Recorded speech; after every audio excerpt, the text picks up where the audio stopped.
Welcome to Tell Me a Story. My name's Adina Samuels, and I'm inviting anyone and everyone to share their stories with me. Let's see what we get. Ira, welcome to Tell Me a Story. Thank you so much for joining me today. Thank you for inviting me. It's a pleasure. Can you introduce yourself to our audience? Yeah, of course. Hello, everyone. I'm Ira. I'm 26 years old. I live in Jerusalem. My family background is Italian and Danish. And currently, I'm diving into Islamic studies, Middle East history, Arabic. Very fun. The last year I was up north fighting in a war against Hezbollah. And I also lived through the events of October 7th. Yeah, that's quite the introduction. I'm wondering what your story is going to be now, if it's going to be related to it. So let's jump in there. Ira, tell me your story.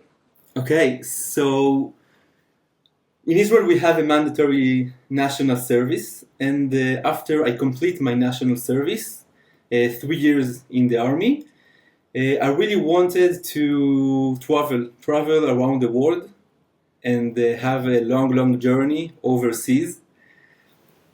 So I started in Italy. My family is from Italy, and I went to Italy in a very remote place, and I was there working as a farmer for 2 months. But then, unfortunately, the COVID came, the pandemic, and I had to come back to Israel.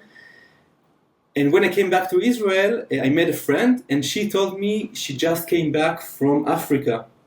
And I said, Africa? I heard some things about Africa, but I never met someone who traveled there. And she told me about the program she did, and it was very interesting. So I started the acceptance progress in this program. What was the program? It's called Project 10. I don't know if you heard about that. It's a voluntary program in Africa. I'm gonna explain about it soon. Anyway, I had to fly back to Italy for something, and actually the whole acceptance process, I did it via Zoom. So I never met the group. The group are gonna volunteer with them in Africa. So I had no one. Who are they? They told me the few of them from Israel, and few of them they are Jews around the world, but I never met them. And then I came back to Israel 2 weeks before the flight. I had to do many things: visa application and some vaccination, and buy some stuff, and etc. And then I think 1 week or 10 days before the flight, the headquarters of the program, they called me and said, "Here, how are you?" I said, "I'm fine. What's up?" No, just we want to just to let you know a small thing. Next week your flight is, and by the way, your group is I think there are 14 people, and 13 of them are girls, are women. And I was shocked. And they asked me, "Is that bother you?" And I didn't want to think through it, because I knew that maybe I have some doubts, and maybe I shouldn't go. Maybe it's too much, 13 girls, and I'm the only boy. Yeah. And I told them, "Let's make pretend this call never happened. See you in Africa." But in your head, like obviously you were thinking about it a little bit. Did you start to get a bit stressed, or you were just like, whatever, like it is what it is? No, whatever. Yeah. Whatever. Okay. I was really afraid that if I'm gonna think through it, I'm gonna just cancel the whole thing, and I won't do it. And I really wanted to. So I said, "Ira, listen, like it's also a great opportunity, 13 girls, one guy, like you could have a good time, but you know can what I also mean? think about some disadvantages in I can't think of any, no. Actually, if I had known, so spoiler alert, if I can, we met through this program, right? Right. So I was one of the 13 girls. Yeah. And if I had known that it was 13 girls and one guy, would I have come? I don't know. Well, I think But anyway. it's different, the opposite. Anyway, We got to Africa. I met some girls in Israel, and the rest I met in Ghana. So our program was in Ghana, in a very remote village called Winneba, and we stayed there for I think 3 months, something like that. And we did many things there, many projects. We were teachers in school. We taught informal education. We did some after school activities and many other projects. And after a while there, we had an idea to build a football team Right. in our area. We were based in the most underprivileged area in the village. We say village, but it's a very big place with many people. Mm-hmm. And we were there, and we saw that many people, many kids, they talked about football, but they had nothing organized. They didn't have an activity after school that they come and they play football. So we start to think about this idea to build a team in our village. Who's the we? Like, I think you started this. They say, yeah, me and another two girls, but we were a team, and we built this project, and we had many challenges. Okay. There is a huge gap between the Western life and the African life. Sure. There is a huge gap between the white man from the West who's coming to this unique continent.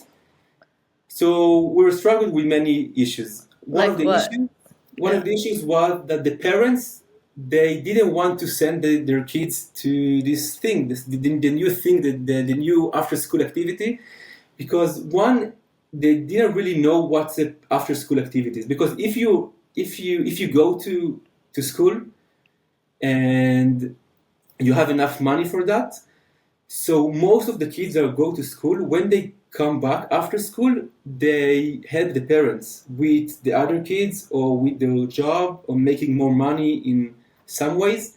Right. They're not taking piano lessons or dance Exactly, class. no piano lessons and no football lessons. So the parents, they didn't see any reason why to send their kids to a football lesson instead making more money. But we had many discussion with them, and at the end we found a solution. It was twice a week, 1 and a half of a training football session.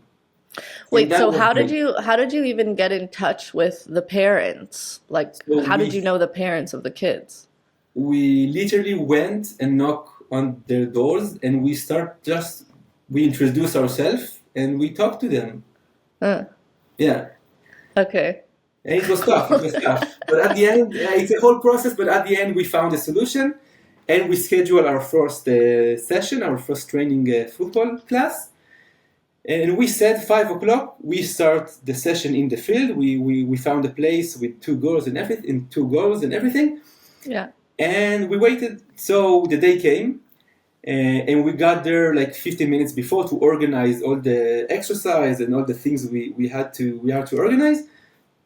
And 5 o'clock came, and no one is there. Oh no. No one. Oh no.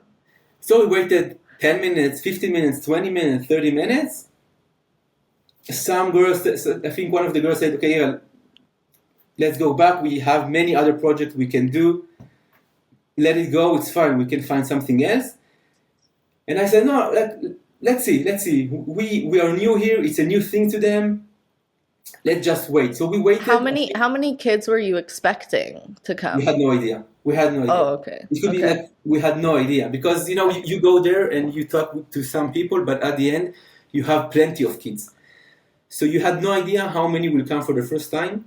Yeah. But for now, no one came. Yeah. And I remember we waited, I think, 1 hour. And they started to come, some kids. Okay.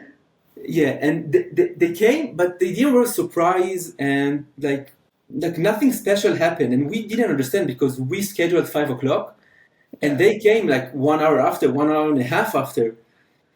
And here we confront with our second second challenge. It was Africa time. Yeah. And in Africa, they have different definition for time.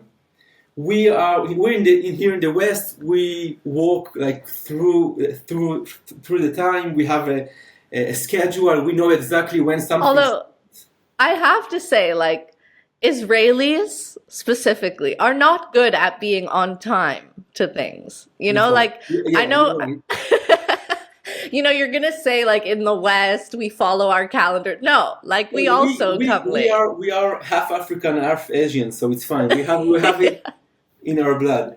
Right. Okay. So they have a different definition of time. And when you said 5 o'clock, well, it can be 5 o'clock, it can be 5:30, it can be 6 o'clock. No one can know. And so that was a huge problem, the time. And now we start to understand the huge gap that we have with those kids, with those people. Mm. And obviously we told them, listen kids, next time please come on time. It's very important to us. We have a busy schedule, we have things to do. And also we promised your parents that you will come for 1 hour, 1 hour and a half maximum. So please be on time.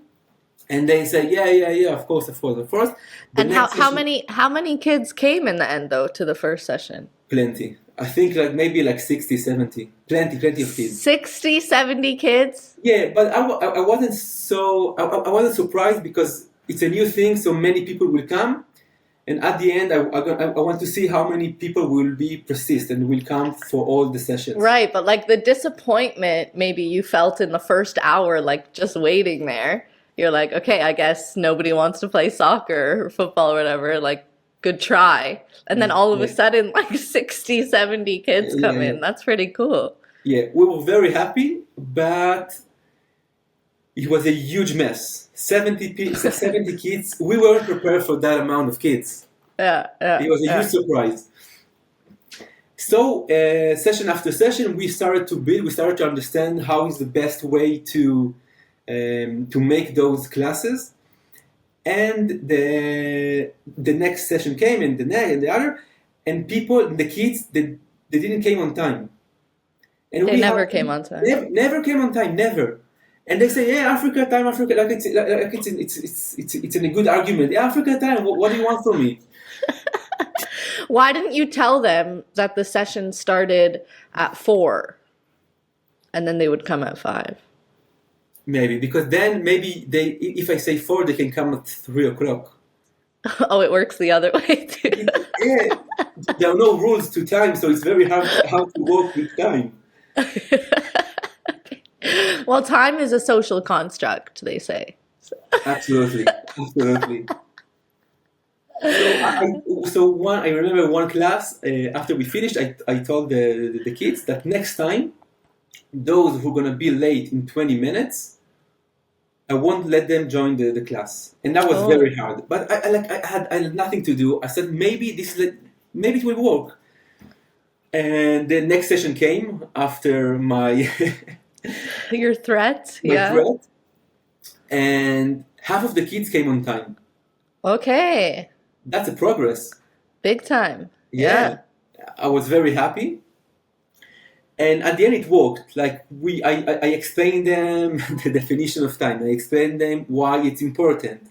And it's not only about football when we play. We will talk about later on, but it's about trust and commitment, and it's new values that I don't know if they ever heard about them. And they took it seriously, and they started coming on time, and that was great. Wait, so the first time that you said, I'm only letting the kids who come on time play, when the late kids came, you just made them sit on the side? Like, did they listen to you? Were they upset? Yeah. At the beginning, they thought I'm joking. Yeah. And it was very difficult to me, but I told them, hey guys, I would love let you go inside the field and play, but I'm sorry, I can't. We say something and we take it seriously. And they just sat there the whole training session. Aww. And they watched their friends. And it was very hard, but at the end, it was worth it. Because the next time they came on time. They came. They understand I'm not joking, I'm not bluffing, and they need to take it seriously. Yeah. And they did, and they really did. But that was only one challenge that we had. Maybe the small one and maybe the easiest one. one of the biggest challenge we had, yeah, and I called it balagan, and it's the mess. Okay. At the beginning, we had many kids, and then naturally, less people came, less kids came, and we succeed to build a group with the same kids, with the same players, but they were so enthusiastic that the game was a huge mess, a huge disorder. They didn't use like they knew the rules, I think, or some of the rules, but like they didn't do anything according to their position, and it was like a huge balagan. And I'm saying balagan. Balagan is a word in Hebrew. It's mean mess. And I told them, listen, guys, we have a huge balagan. And they said, balagan? To these African kids. What is balagan? What is balagan? I said, exactly. This is our problem. Our problem is balagan. And now I'm going to explain to you what is balagan and what we need to achieve. So the reality is balagan, and we have to achieve no balagan. It's very easy. Balagan and no balagan. So I explained that balagan is a mess, and they really like this word because it's easy to say balagan. It's Yeah. very easy, balagan. And I remember after a few weeks that we were working on the balagan we had. They went back home and they went back to school, and also they used the word balagan. Oh, we have balagan in the class, balagan in the house, balagan in their life, and they really like this word balagan. And to be honest, I never coached football. It was my first time. I did play. I'm still playing, but I never coached. And I started to read some articles. I started to watch some videos on YouTube, and slowly I built the whole training session. And what were your goals, I guess, for the soccer? Was it just to let them play? Was it to try and teach them? Like, what were you hoping would So come it from was, the I think, a experience? bit of everything. One is the idea of after school activities. This is one. Second, kids love football. Mm. So I think that just have a good time, I think it's good enough. Hmm. Third one is to be professional, or like to start and to hope that we can be professional. And I think the more professional you are, you join more from that. Yeah. And some of those kids can and probably will go on to like professional soccer teams. Like they have a lot of potential, right? I mean, there's a lot Yeah, of they have professional an athletes extraordinary coming out talent. of, yeah, exactly. I remember a few of them. It was the first time they touched ball, and they were like great players, great Yeah. players. I That's what was people amazed. say about me when I play soccer too, like a I'm sure about natural. that, Adina. Yeah. Yeah. I can see your potential. Yeah. But during our session, we also taught them about new values. Maybe some value I mentioned that before, but like trust and cooperation and responsibility and commitment and Well, teamwork. I don't think they were new values. Like I think these kids, a lot of them like are instilled with the values without necessarily knowing that they're values. Like they Exactly. come home, they have to work. They look after their little siblings. They go to school because that's what they have to do. Those are just implementation of values, but maybe you were doing it more deliberately, putting words to the Yeah. So behaviors, maybe. one we put words into those values, and we literally we practice on those values. Like I did some sessions according to the values we saw that are the most important. So It's so cute. It's so nice. I honestly didn't even know, like, we lived in the same house, me and you, but I didn't even know. I knew you like played soccer with the kids on Tuesdays, but I had no idea how much thought or kind of strategy or care went into the game. Meanwhile, I just thought you wanted to play soccer. Sorry. no, it's more than just soccer, you know. Yeah. And so with the time, we started to play very good, very good. So the balagan, it was less balagan, no balagan, but less balagan, and yeah, it was a huge progress because if maybe have some videos from the first training session, let's say, and then after training session, well, it's a huge difference, and they started to play football, a real football. Not like in African football that it's a huge balagan, huge mess, a disorder, no one knows what to do. And I think the better the play, they had much more fun from the game, and they started to take it seriously. Now I go to the next challenge I had, and it was that I suddenly noticed that many kids, they didn't came with much enthusiasm. They had some sad faces. Some of them, I felt that like they doing a favor to me, that they're By coming coming? by coming, and I didn't understand that, because at the end I felt that they happy at the end of the session, and they having fun, and they learn more things, and they making new friendship. So I didn't understand why not all of them, but many of them, they came with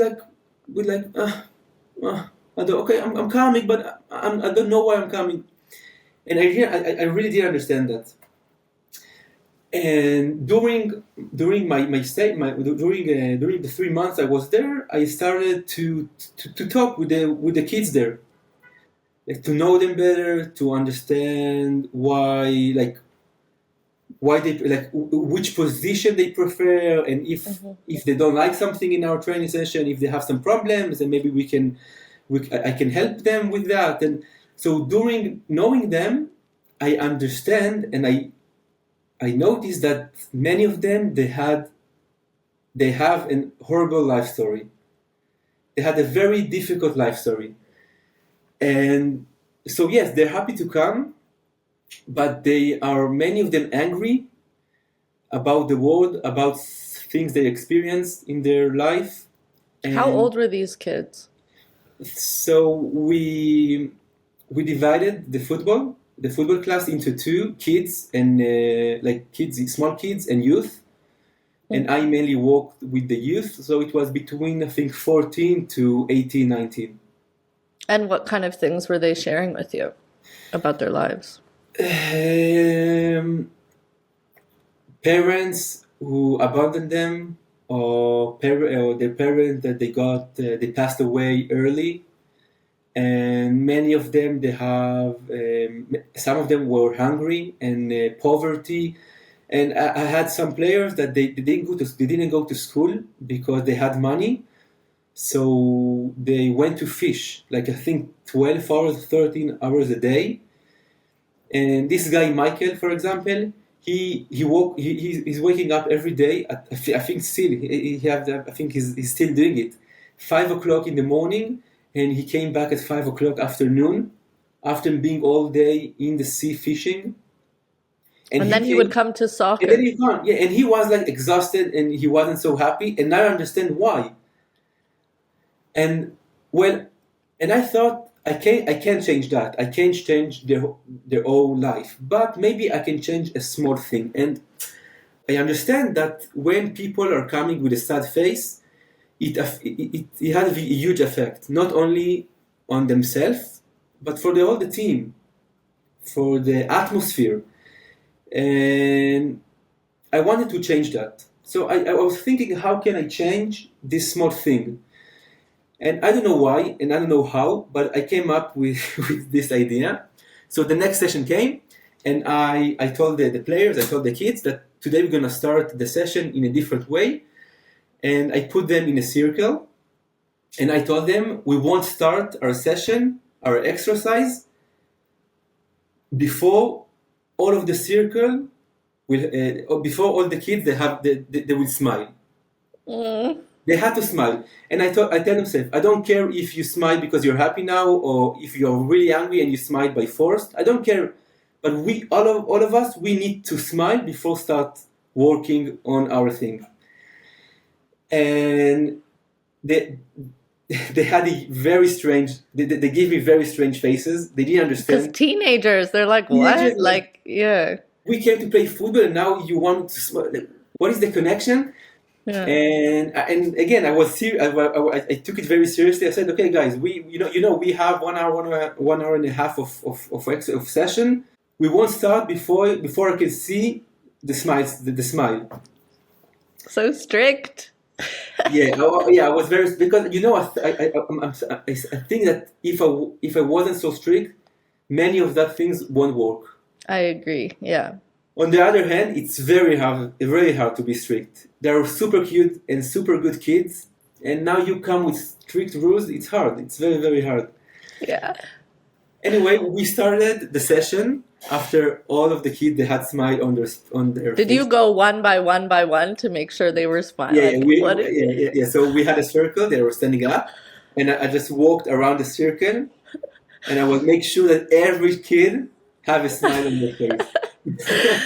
That's so nice. I love that. Yeah. Yeah, and I really could feel the difference. Like I was amazed like how the atmosphere were better now in our exercise, in our sessions, and I felt that those kids who came with a sad face, they they finished the session with a happy face, not because I told them, just because they wanted to, and they really felt happier than before. And then I understand the power and what a smile can do. A smile have a huge effect again, not only for yourself but for your surrounding, and that was a great thing. And after those challenges, and I have many more, but I think there's those main four challenges we had. So we continue with our sessions, and after I think 1 month or 2 months, we started to do the session twice a week. Okay. At the beginning, the parents they didn't let us to do it twice a week, but I think also the kids they change, and I think the parents could see it, so they allowed us to make another session in a week. So we had 2 sessions in a week now, and we really looked like a team. And it was like it was a huge change, a huge progress, and it was also a gap that at the beginning I would have thought that we can bridge this gap because I come from a very different reality, and I wouldn't know if they're gonna trust me, if they're gonna trust me, if they're gonna trust the process, and it was a big surprise, and I was like very happy about that. Yeah, and also you've never coached before. You don't really New coach. know if anyone's gonna listen to you or like if you actually know what you're doing. You know what I mean? Like there's just a lot of unknowns. A lot of unknowns, and but I felt that something missing because okay, we teach those values, and we're having great time, but there's something missing, and I started to talk with the different people in the village, and this, as I told before, the village is huge, it's very big, and the village had some more teams, more football teams, and more privilege, with more budget, more money, Yeah. and with better players, and they played for many years, so they know the business. And I met with a few coaches there, and I had an idea to make a tournament in the village. I think we were like 8 teams, something like that. So let's make a tournament, and because then the kids they don't play only for the fun; they play for something more than that. Yeah, they have a goal. Yeah, there is a goal now, and maybe I could give them the feeling of win something, of achieve something that they never thought to achieve in their life. So we planned this tournament. We had a few games. We won the games, and then we got to the finals. And every game we won, it's a huge surprise. It's a very short because we are the new team in the most less privileged area, with no money, with no budget, and I think with yeah, our players weren't good as their players. And were you the one who was organizing all of the games with the other schools or the other communities, or how did that work? Yeah. So we found some local guys, and they helped me and the project. It's not Yeah. only me, obviously. He helped us to build this tournament. Okay, I see. So yeah. So thanks to them, we could arrange that. And that was probably also good validation for you because you were like, okay, like, I'm actually teaching these kids something. Like they're playing against other teams and they're winning. Like that's Really, not yeah, it's yeah, it's amazing. absolutely. So we got to the finals, and that was a huge surprise for all the community, for our area. Like the parents, they were surprised, and the teachers in our school, and everybody like talk about that there's the final game, the big game, and the big day came. And I remember the day was after, like a day after the game, we finished our program. So that was the end of the program, and I had to leave.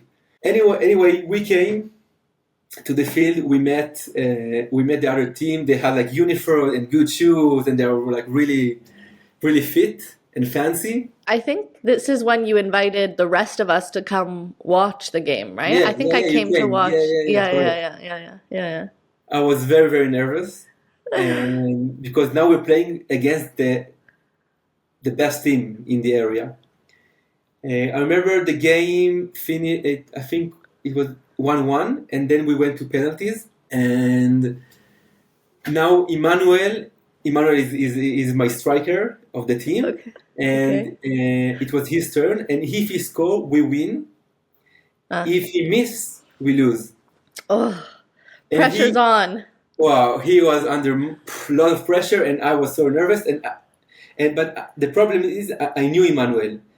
And Emmanuel shoot like a crazy. He shoot and the balls go like miles away. Okay.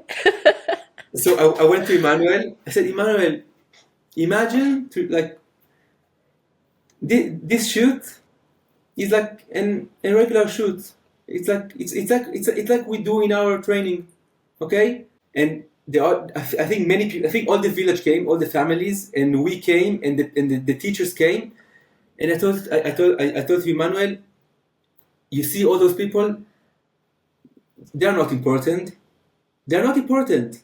You have the ball, you have the goal, you just need to put the ball inside the goal. Okay? And if you miss, we won so many games. We did an amazing journey here. We don't care if we miss. We already won. It's like So a movie. it's like a movie, mamash. Absolutely. And Emmanuel went for the shot and he scored. We won the game. Oh my And we were gosh. I don't even so remember happy. that. And we didn't believe. We didn't believe. We won the It's best team with the unbelievable. best player with a huge, not huge, but with the budget. We had nothing. We had nothing, and we won. And the whole process was worth it. But winning was the cherry on top. Yeah. And I was very, very happy for them, for me, for the team. Oh, you must have felt like euphoric, like just the best feeling in the world, like you did it. Yeah. Like It's a so feeling like that's really fulfilling. hard to describe. It's Mm-hmm. really hard to Mm-hmm. describe. And we finished that, and I had to say goodbye. That was my last No. day. It was very, very, very, very hard. And that's it. But then I talked a lot about what we gave to the kids. But at the end, it was a mutual experience, and I learned a lot. I think maybe I learned more than what they learned from me. I learned from them, and one What of the did you things. learn? Oh. One is gratitude. Gratitude. At the end of each training, we had it's called a circle of thanks. So we finish every session, every training. We finish with a circle, and this one was their idea. It's nothing to do with me. And each player said thank you about something. It can be something about the session we just had, or maybe something about something that happened during the week. I don't know. And Each of them, I just want to add some context. Like we worked with these kids too in schools. Like we would is try to cool, play correct. games with them and we would try to And they were not easy kids to deal with. Like if I tried running a circle of thanks, like everyone would just laugh at me. You know what I mean? Like you must have had something really special with this group of kids that they even wanted to initiate something like that. Like they Sure. trusted you, they loved you. They trusted me, I trusted them. We built something very special and unique. And in this circle of thanks, every time a different player lead this pray. They didn't pray to God, or maybe they did, but they pray to and they wish and they thank to something bigger than themselves. It can be God, it can be the world, it can be energy. Call it whatever you want to, but they gave me a huge lesson about gratitude and about say thanks. Just say thanks. The word thanks, that was a very unique moment at the end of each training session. I also learned from them that it's possible to be content, it's possible to be happy with very little. They had almost nothing, and at the same time, they had so much. And for me it was very hard to understand that, very hard, because from the place I'm coming from, it's different. And also they taught me that no matter what, no matter how your life is hard and how much you have or how much you don't have, with willpower, belief, and consistent, you can really make a change. And I think those 3 points, those are the biggest lessons I got from those small kids. And How did it feel to have to say goodbye to them? awful. It was very hard, like, very hard, because we built something and now I go and that's it. And I try to explain to them that the next group will come in a few weeks, and people will take care of the team and they will continue with the sessions. But to be honest, I wasn't sure, like I had no idea what's going to happen, because another group will come, but I don't know if they will like football, if they will have the same chemistry they had. Like, so I had no idea. I hope for that, but I don't know. But I just want to say that a few weeks ago, and how long passed? 3 years? 3 years, yeah. 3 4 years. years, yeah. One of the local guys that helped me with the team, he sent me a link, and he told me, join the link on next Thursday on 3 p.m., something like that. I had no idea what it's gonna be, and I joined the link, and they were streaming the game, the tournament we built. It's still working, and I 3 saw the years team, well, later. different kids, because 3 years passed, but and I saw our team playing against another team, and I was it's hard to describe, but I was very happy to see that there is a continuation, that the thing we built still exists. Oh, it's amazing. It's amazing. It is hard to put it into words. Like it feels like you really built something, not you alone, like I know other people were involved, but you built something out of nothing, and the fact that it can live on after you. And I just for some context, like the goal of our program that we were on was we kind of had to maintain some distance between us and the kids to avoid kind of like getting too close to them and then just leaving, because we knew we were there for 3 months and we were leaving, and we had to tell the kids we're here for 3 months but we're leaving, so we can't get so close, and you can't pick favorites, and you can't take pictures with the kids, all that stuff, in an attempt to like create some distance so that separating isn't as hard, which is a nice idea. It's still really hard. But the fact that you could see not just the kids that you knew, but like this like legacy or this idea that you had implanted in the village that just continued on years after, like probably no one knows your name anymore there, you know what I mean? But like this, the soccer, the football lives on. Yeah, and at the beginning and during my duration there, during the 3 months, I was very afraid that yeah, maybe we do something amazing here, but I don't know what's gonna happen after I leave. And maybe if after I leave, the team, like nothing will continue.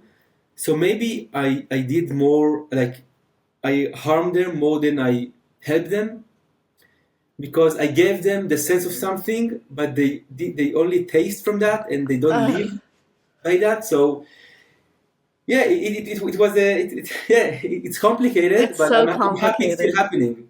Yeah, yeah, and you did something so beautiful for these kids. Yeah, Looking back on our time in Ghana, I kind of struggle with that a lot. Like, we come in with so much energy, so much passion, so much love, and then we leave. And these kids, it's just, I remember some of them would say to me, "Oh, but like you're gonna be gone in a little bit, so why should I play your game? Or like, why should I tell you about myself?"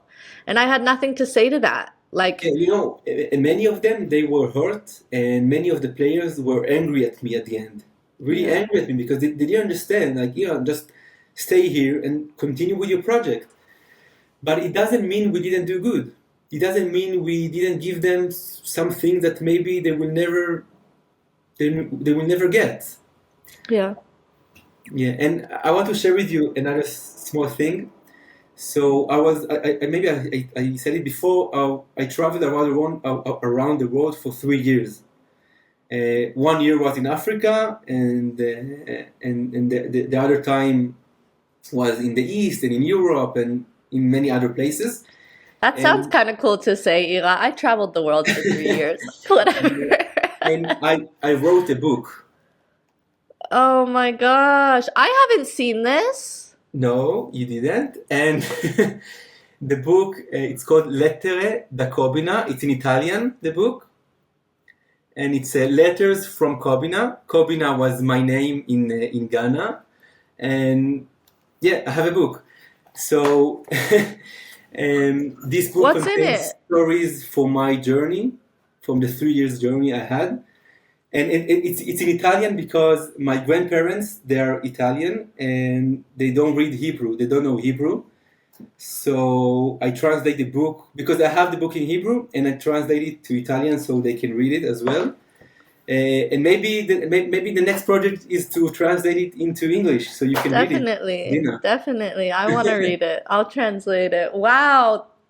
That's so I don't even have the words either, Like, what a story. You can see how this experience impacted you and the kids that you were involved with. Like, what have you felt something like that since?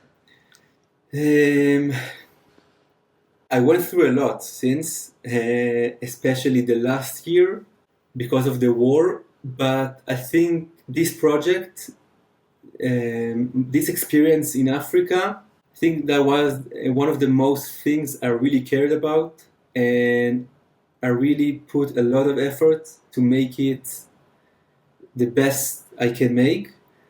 And I was really, really sad. And I don't know, I don't know if I can say to many things in my life that I were sad because of them.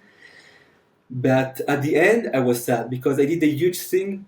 We did a huge thing. We had an amazing experience, amazing project that we built, and like now it's time to say goodbye. And that goodbye, I think, was one of the hardest goodbye I ever had. So yeah. Ugh, I'm so amazed. Like, I remember, we would spend a lot of time talking about like what's motivating you here while you're in Ghana, all this stuff. And you would always say like, "Oh, my soccer team." And I'd be like, "What? Like your soccer team? Like what do you mean?" I had no idea how much heart and passion and care went into the work that you were doing. And it's so I'm so proud of you. Like, it's so inspiring and it's so beautiful. And I think probably it impacted you as much, if not more, than the kids. And what I love the most about it is like nothing existed like that before. You just saw a gap or something that you wanted to do and you made it happen. And you could have spent the 3 months doing just whatever, like traveling, volunteering, but that ended up giving you like just so much fulfillment because it came from you, you know? It was just from, it came from me, but it's not only me. We had a team, me and the yeah, girls and the headquarters that helped us, and so all of us, and it's not only the people who work there in the football, but I think the whole thing, the whole project that we did, Adina, with the other girls, I think we had something very, and we did. I think I'm really believing that we did good things, and we gave a lot to the kids we met during our stay there. And yes, I'm very happy. I'm very blessed. They always say blessed. The word blessed in Africa. They are so blessed. They have nothing to do blessed on, because they don't have much there, but they're always so blessed, and they're also thankful. So I'm thankful to this project, to this experience we had. wow, Ira, thank you so much for coming on and sharing your story with me. It's really bringing me back there, and it's making me feel like I need to go get a couple of vaccines and get on a plane really soon. I'm So coming. thank you I'm so coming. much. Yeah, let's go. Let's do it. All right, really appreciate your time. Thank you so much. Thank you, Adina. Thanks for listening to Tell Me a Story. If you like what you heard, like, subscribe, follow, you know the drill.